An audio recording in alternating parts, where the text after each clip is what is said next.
여러분 안녕하세요. 참 반갑습니다. 어제 어느덧 보니까 6월 첫째 주 또 강의가 되네요. 12주 차인데 그러고 보니까 이제 첫째 주 강의가 끝나면 이제 앞으로 동영상 강의도 2번밖에 남지 않았죠. 그리고 이제 기말고사가 있고 그래서 여러분들이 항상 이제 궁금해하는 것이 또 있고 또 이런 점에 대해서는 동영상으로 강의하다 보니까 자세히 설명을 해드려야만 여러분들이 학기를 이제 마무리 잘 짓는데 도움이 될 것 같아서 미리 말씀을 드리겠습니다. 지금까지 이제 그 출석 소감문을 잘 제출해 주고 있고요. 적어도 이제 한 주, 그러니까 이제 그 12주가 끝났으면 적어도 13주 안쪽으로는 소감문을 제출을 해줘야 됩니다. 그래서 13주가 넘었는데도 12주 차가 제출이 안 되면 이제 그것은 이제 지각이 되어지니까 얼마 남지 않았으니까 최대한 여러분들이 잘 이렇게 맞춰주시기 바라고요. 그 다음에 이제 또 과제물 이제 2가 있죠. 이제 과제물 1도 아직 제출되지 않은 학생들이 이제 몇 분이 있어서 이제 제가 연락도 드리고 하는데 사정들이 이제 있어서 그렇겠지만 이제 도착이 안 되고 있고 그렇지만 이제 늦게라도 이제 1주 차는 이제 시간적 여유가 있으니까 뭐 늦게라도 이렇게 제출해줘야 되고 다만 이제 그 2번째 과제는 기말고사하고 거의 맞물려서 진행되기 때문에 여러분들이 제때 제출을 해줘야 성적 처리가 원만하게 잘 됩니다. 기말고사 이제 제출이 되어지면 바로 이제 성적 입력이 들어가고 그 주간으로서 이제 끝이 나거든요. 그래서 꼭 좀 과제 2는 기간을 잘 좀 지켜주십사 부탁을 드리고 이제 기말고사가 있습니다. 이제 기말고사는 이제 학교에서도 신학과에서 연락을 받았는데 이제 절대 이제 대면에서 이제 시험을 볼 수가 없고 그래서 동영상으로 지금 제가 이렇게 말씀을 드릴 테니까 잘 유념해서 들으시고 착오가 없도록 그렇게 해주시기 바랍니다. 일단 이제 시험은 이제 오픈북으로 이렇게 봐야만 되겠습니다. 상황이 그러니까 그래서 오픈북으로 이제 보고 문제는 이제 제가 그 동영상으로 이제 광고라기보다도 이제 공고를 이렇게 하겠습니다. 그래서 이제 그 6월 첫째 주, 둘째 주 이제 연속해서 여러분들 동영상을 꼭 들으셔야만 이제 그 출제가 시험 문제가 어떤 문제인지 제가 이제 세 문제를 이렇게 출제를 했거든요. 세 문제를 이제 출제를 했으니까 여러분들이 잘 이렇게 유념을 해서 답안 작성을 잘 해서 이메일로 저게 출석 소감문 보내는 것처럼 첨부 파일로 해서 보내야 됩니다. 첨부 파일이 아니고 어떤 경우는 이메일 자체에다가 이렇게 타이핑해서 보내신 분들이 있는데 그런 경우는 이제 출석 소감문에서는 제가 여러분들 상황이 그러니까 받아주고 있지만은 이 시험 답안 문제로서는 그렇게 되면 안 되고 A4 용지에 이렇게 타이핑을 쳐서 그것을 이제 첨부 이메일로 이렇게 보내주셔야 제가 성적 처리가 되고 또 근거로 이렇게 남길 수가 있으니까요. 그리고 이제 이거는 이제 이미 이제 한 2주 전주부터 시험 문제가 이제 공고로 이렇게 나가니까 그 답안 작성을 좀 해서 친매교 신학이 기말고사가 6월 24일이 있는데 6월 24일까지는 제출해 줘야 돼요. 그 전에 미리 작성이 된 학생들은 이메일로 보내주시면 되고요. 좀 늦게 제출을 한다면 6월 24일까지 제출해 줘야만 성적 처리에 들어갑니다. 그렇지 않으면 아까 말씀드린 것처럼 시간의 여유가 없어요. 그래서 꼭 좀 지켜주십사 부탁을 드리겠고 뭐 시험 문제는 이제 크게 세 문제인데 제가 출제를 하고 나서도 지금 과목이 많다 보니까 순간적으로 지금 이제 동영상을 이제 촬영하면서 말씀드리다 보니까 생각이 가물가물해졌는데 일단 이제 오픈북으로 보니까 또 동영상으로 이제 6월 첫째 주, 그 다음에 둘째 주 이렇게 또 공지가 나가니까 여러분들이 잘 귀담아 들으시고 답안 작성을 해주셔서 이메일로 이렇게 보내주셨으면 감사하겠다 이렇게 말씀을 드립니다. 이렇게 해서 이제 여러분들이 기말고사가 다 이제 끝나게 되면 여러분들이 그 동안에 동영상 강의 듣고 또 출석 소감문을 쓰고 또 코로나에 대한 확진자들이 많아지고 이런 과정 속에서 심적으로 얼마나 고통이 컸고 또 많이 힘들었죠. 그래서 이 답안 작성까지 잘 이렇게 해서 과제문까지 잘 제출하고 그래서 이제는 기쁜 마음으로 홀가분한 마음으로 이제 방학을 맞으면서 여러분들이 성경 말씀을 또 좀 집중적으로 읽는다든지 이렇게 해서 여러분들의 그 미래를 준비할 수 있기를 원합니다. 자, 오늘은 이제 그 인간론 그리고 이제 구원론 이제 두 파트가 남았는데 지난번에도 제가 말씀드린 것처럼 원래 이제 강의 조신학의 그 파트가 인간론적으로 하면 한 학기가 마무리가 되도록 돼 있어요. 근데 제가 이제 이번 학기 강의가 끝나면 저는 개인적으로 제가 이제 은퇴를 이제 하게 됩니다. 그러다 보니까 또 여러분들과 함께 또 좀 구원론 쪽으로도 여러분들이 꼭 알아야 될 이런 부분도 있고 그래서 1학기 강의 안에 구원론까지 이렇게 포함을 했거든요. 그래서 완벽하게 마무리까지 하기는 좀 어렵다 하더라도 구원의 그 어떤 기본적인 틀과 또 구원에 대해서 우리가 어떤 방식으로 이렇게 접근을 해야 되는지 이런 정도는 저하고 함께 조이시나 한 학기를 이제 했으니까 여러분들에게도 좀 전달해 주고 싶은 마음이 있고요. 자, 그래서 좀 별로 이렇게 중요하지 않고 이 교재를 통해서 여러분들이 읽어보면 도움이 될 거다. 이제 이런 부분들에 대해서는 넘어가고 또 부연 설명해야 될 부분들 설명하고 이런 방식으로 해서 앞으로 3주간을 이제 강의를 진행하도록 하겠습니다. 자, 우선 이제 교재 66쪽에 맨 위에 보면 성경과 인간 이제 가로 열고 광대하시고 또 존귀하신 하나님의 형상으로서의 나의 정체성이다.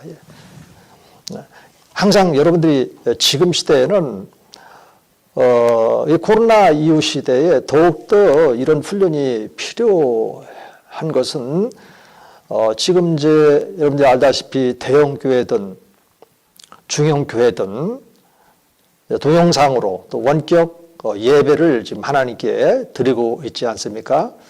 그리고 또 원격 예배를 드리는 형태도 철저하게 예방 차원에서 뭐 1m 간격 또 양쪽으로 1m 간격 그다음에 또 마스크를 철저히 이제 착용을 해야 된다든지 또 여러 가지 이제 절차가 있지 않습니까? 이제 질병관리본부에서 요구하는 그런 절차들이 있어서 지금 이제 몇몇 교회들이 지금 이제 전면 예배를 드리는 형태라고 하지만 그 전면이라고 하는 것이 지금 말씀드린 것처럼 예방 차원에서의 철저한 조치 하에서 이렇게 드리도록 되어 있어요. 그렇기 때문에 예컨대 한 100명 정도 된다. 그렇다면 그 공간 안에서 100명이 다 예배 드릴 수가 없어요. 규칙을 딱 이렇게 지키다 보면은 한 20여 명? 뭐 이런 정도밖에 이제 예배를 드릴 수가 없거든요. 근데 이것이 우리가 보통 한 3월부터 이렇게 시작이 돼서 지금 이제 장기화되다 보니까 이 성도들의 마음속에도 많은 생각들이 좀 들어와 있을 거예요. 좀 좋은 쪽으로 말하면 그러니까 우리가 함께 모여서 마음껏 하나님께 예배할 수 있는 이 시간이 너무너무 소중했다. 이런 예배에 대한 갈급함, 사모하는 마음, 이런 마음을 이제 가진 사람들도 있을 수 있고, 또 그 반대로 나태해지는 이런 경향성도 있고, 그래서 이제 우리 목사님들의 그런 입장에서 볼 때 후자의 경우도 발생할 수도 있겠다. 그냥 이제 TV를 통해서 CBS나 또 뭐 CTS 다 기독교 방송도 있으니까 이런 것 속에 그냥 안주하게 되는 성향으로 이렇게 나아가지 않을까 이제 이런 생각들도 이렇게 가질 수 있고 당연히 이제 코로나 이 팬데믹 이후의 그 예배 형태에 대해서도 이제 목사님들도 많이 이제 연구도 하셔야 되고 또 우리 이제 신학교 교수들의 입장에서도 이제 여러분들에 대해서 앞으로의 그런 예비 목회자들이니까 그런 점들에 대해서도 진단 내지는 이제 대안 제시도 이제 필요하다고 그렇게 보는데요. 이런 코로나 그 팬데믹 이후에 그런 그 예배 형태는 일단 대형화 그리고 많은 인원들이 한꺼번에서 모여서 예배 드린다라고 하는 것은 상당히 어려울 겁니다. 물론 이제 신종 코로나 19가 잡히면은 관계없어요. 백신도 나오고 이러면 관계없는데 아직 이제 백신이 유연하잖아요. 언제 어떻게 해서 이게 나와야 되는지.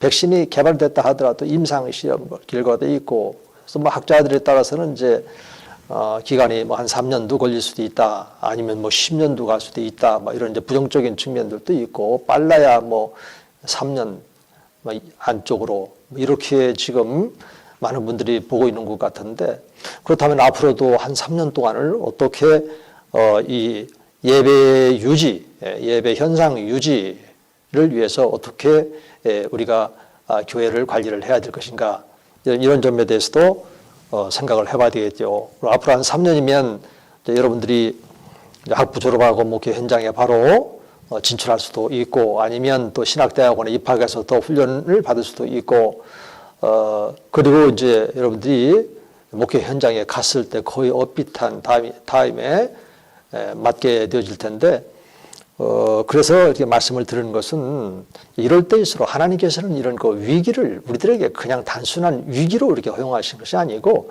이런 위기를 통해서 피할 길을 항상 예비해 두시거든요. 또 피할 수 있게끔 또 하나님께서 우리들을 그렇게 항상 함께 하시면서 도와주시고 또 지혜도 주시고, 늘 이제 이스라엘 백성 공동체와 함께 하셨던 것처럼 이제 신약교회도 그랬고, 오늘 우리 현대교회도 이제 하나님의 은혜는 항상 그렇게 이어져 오고 있습니다.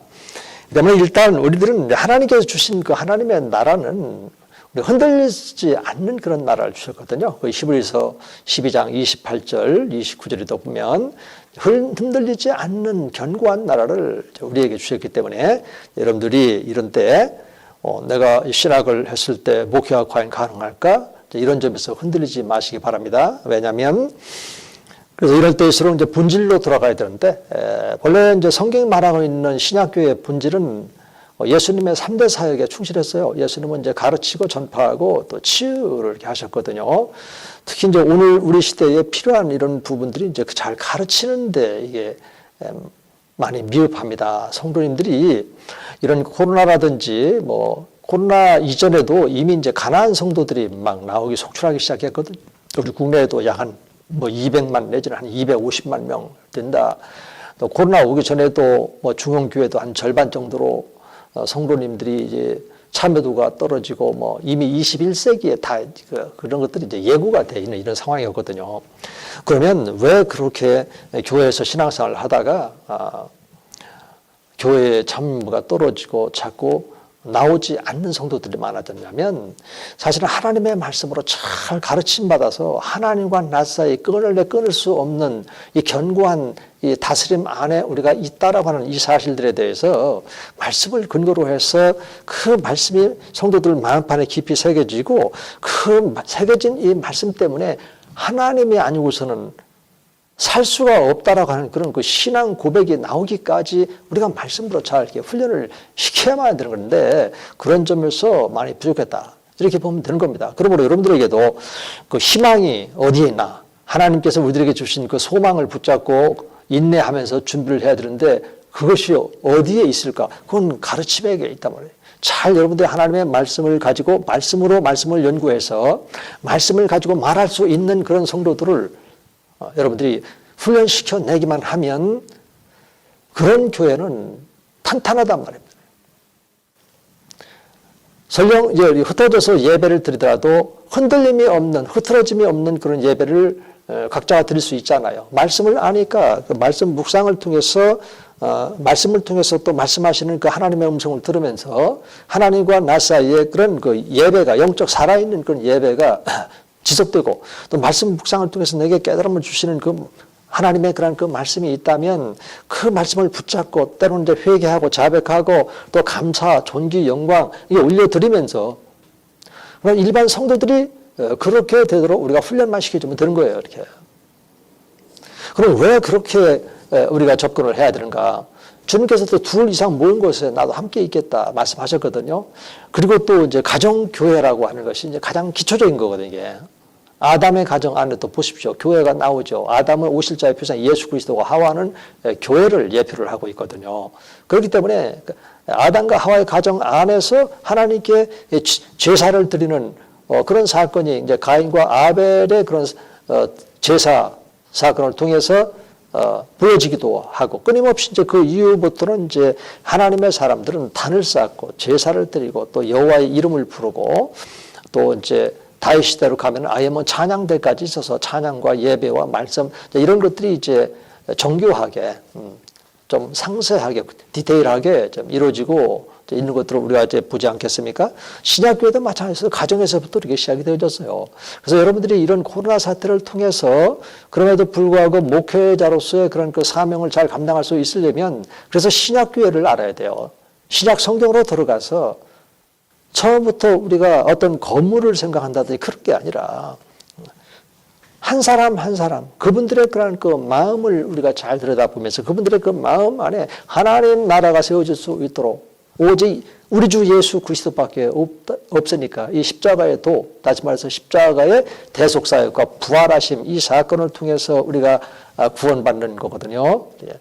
그래서 그런 방향성을 여러분들이 설정을 딱 하고 비록 소그룹이지만 하나님께서 내게 두세 명 붙여주시더라도 그곳에 주님이 함께 하시는 예배 조수가 뜨는 거니까 두세 명에게 아니 한 명이라도 올인할 수 있는 그런 말씀의 지식, 먼저 지식을 이렇게 쌓고 그 다음에 이제 말씀을 통해서 하나님과 서로 사귐을 갖고 교제를 나누면서 하나님 마음이 내 마음이 되도록 공감하고 하나님께서 이런 상황 속에서 어떤 마음을 가질 수 있을까 이 하나님의 마음을 읽어내고 또 하나님의 마음을 흡족하게 해줄 수 있는 그런 목회 사역 가운데 우리가 뛰어들어간다면 우리가 이걸 아는데 엄청난 노력과 엄청난 또 다른 어떤 지식이 요구되고 또 학위가 요구되고 그런 건 아니잖아요. 그래서 일단은 여러분들이 그런 교회관을 가지고 한 분 한 분 맡겨졌을 때 그냥 설교만 하려고 하지 말고 왜 하나님인가 왜 예수 그리스도인가 왜 성령 하나님의 인도하심이 아니면 불가능한 일인가 이런 것들을 말씀을 근거로 해서 다 찾아서 내 것으로 삼고 딱 준비가 되어 있으면 이제부터는 성도님들이 여러분들에 의해서 준비된 그런 그 말씀으로 양육을 받으면서 성장하고 이런 상황 속에 있을 때 성도들이 각 가정 예배를 주도적으로 할 수 있고 가정에서도 예배할 수 있도록 그리고 또 이제 상황이 개선되면 또 함께 모여서 그동안에 하나님께 우리가 함께 합력하여 손을 이루고 또 같은 지체들이 함께 뜨겁게 기도하면서 하나님께 전기와 영광 올려드렸던 이런 좋았던 그 평범할 때는 몰랐지만 이런 비상시가 되니까 얼마나 그 시간들이 참으로 소중했다는 것을 다 공감하지 않습니까? 그래서 그때 또 이 폭발력 있는 그런 예배로 하나님께 올려드리고 그래서 여러분들이 우리보다도 더 여러분들은 더 이런 점에서 유연하고 또 이렇게 독창적인 마인드가 있고 하기 때문에 듬직합니다. 크게 걱정 안 해도 되는데 다만 이제 여러분들이 이렇게 말씀으로 잘 이렇게 준비하는 이 점에 있어서만 좀 더 관심을 기울여서 내게 맡겨진 영혼에게 그가 어떠한 질문을 하더라도 말씀을 근거로 해서 말씀으로 다 답변을 해드릴 수 있어야 되겠구나. 이 마음만 가져도 되는 겁니다. 그 마음만 갖게 되면 이제 성령 하나님께서 여러분들에게 생각을 주실 때 이것이 하나님의 성품에 맞고 하나님의 말씀에 맞다. 그럼 거기 순종하고 이렇게 해서 여러분들의 마음 안에 내주하시면서 여러분들보다도 더 여러분들을 확실하게 아시는 성령 하나님께서 여러분들을 말씀으로 가르치십니다. 그런 의미에서 우리 성령님이야말로 선생 중에 선생이죠. 저도 그 사실을 깨닫고 여러분들에게 지금 고백적인 그런 강의를 지금 이제 하고 있는 것입니다. 자, 그렇다면 이 하나님의 형상과 관련해서 도대체 이런 게 어떤 의미를 갖는가? 여기서 하나님의 형상이라고 하는 것은 이제 히브리어로 첼렘 베 데무트, 첼렘 베 데무트 이 얘기는 뭐냐면 이제 하나님의 형상과 모양이라는 뜻이거든요. 근데 그 빼라고 하는 것은 전치사예요. 그러니까 그 빼라고 하는 전치사는 어떤 의미를 갖냐면 영역이라고 하는 의미를 갖고 있어요. 그러니까 하나님의 형상대로 사람을 하나님이 창조를 했다. 그것도 남자와 여자로 창조했다. 그럼 아담은 하나님의 형상으로서의 그런 그 아담이죠. 그럼 하나님의 형상이 뭐냐, 이제 이것이 이제 문제란 말이에요. 일단 하나님의 형상은 영역 안에서 살도록 되어 있어요. 그래서 하나님께서는 아담이 하나님의 영역 안에서 살 수 있도록 하나님의 형상대로 지음받아졌어요. 그러면 하나님의 영역 안에서 살 수 있다라고 했을 때 그 구체적인 것이 뭐냐? 그래서 하나님의 형상은 일단 이제 영적인 능력, 그다음에 정신적인 능력, 또 도구적인 능력, 언어 이런 것들, 그다음에 이제 어떤 필요한 것들을 이제 우리가 이제 만들어서 이렇게 사용하고 이제 그런 점들이 이렇게 있죠. 그리고 뿐만 아니라 이제 정서적이고 언어적, 그다음에 이제 사회적, 또 관계적 이런 것들이 좀 있어서 하나님께서 이제 우리들에게 관계 맺을 수 있는, 소위 말해서 접촉점이라는 말이에요. 접촉점. 이런 이제 접촉점이 바로 이제 하나님의 형상이거든요. 그렇기 때문에 하나님께서는 이 접촉점을 통해서 우리들에게 다가오시고, 오늘날에도 마찬가지고 아담에게는 또 그렇게 하셨지 않습니까? 그 에덴 동산 별도로 장사를 하시고 그 에덴 동산에서 그 하나님이 그렇게 아담과 또 하와를 창조하시고 또 이렇게 함께 하셨던 그런 모습들이 이제 성경에 있는 것처럼, 그래서 이 하나님의 형상은 일단 하나님과의 관계 안에 있는 사람들이 소유하고 있는 거예요. 왜 그럴까요? 이 하나님의 형상은 성경에 보면 예수 그리스도가 하나님의 형상이다, 이제 이런 말씀이 나와요. 고린도후서 4장 4절에도 있고, 또 골로새서 1장 18절에도 있고, 또 빌립보서 2장 5절 이런 말씀도 이제 비슷한 그런 말씀이 있고, 또 히브리서 1장 1, 3절에도 하나님의 형상, 또 골로새서에도 한번 나오죠. 골로새서에도 보면은 하나님의 그런 형상 개념이 이렇게 나오게 되고, 그래서 이 하나님의 그런 그 형상으로서의 그런 그 인간, 요거는 이제 하나님이 사람과 접촉할 수 있는 그런 접촉점이 된다라고 하는 거. 그리고 또 한때는 이제 아담이 이제 하나님의 형상으로 지음받아졌지만 이제 범죄함으로써 하나님의 형상을 잃어버렸고, 또 가죽옷을 지어 입히셔서 이제 하나님과 은혜, 사랑으로 이렇게 제사해 주시고 이제 하나님과 관계가 회복이 되어졌죠.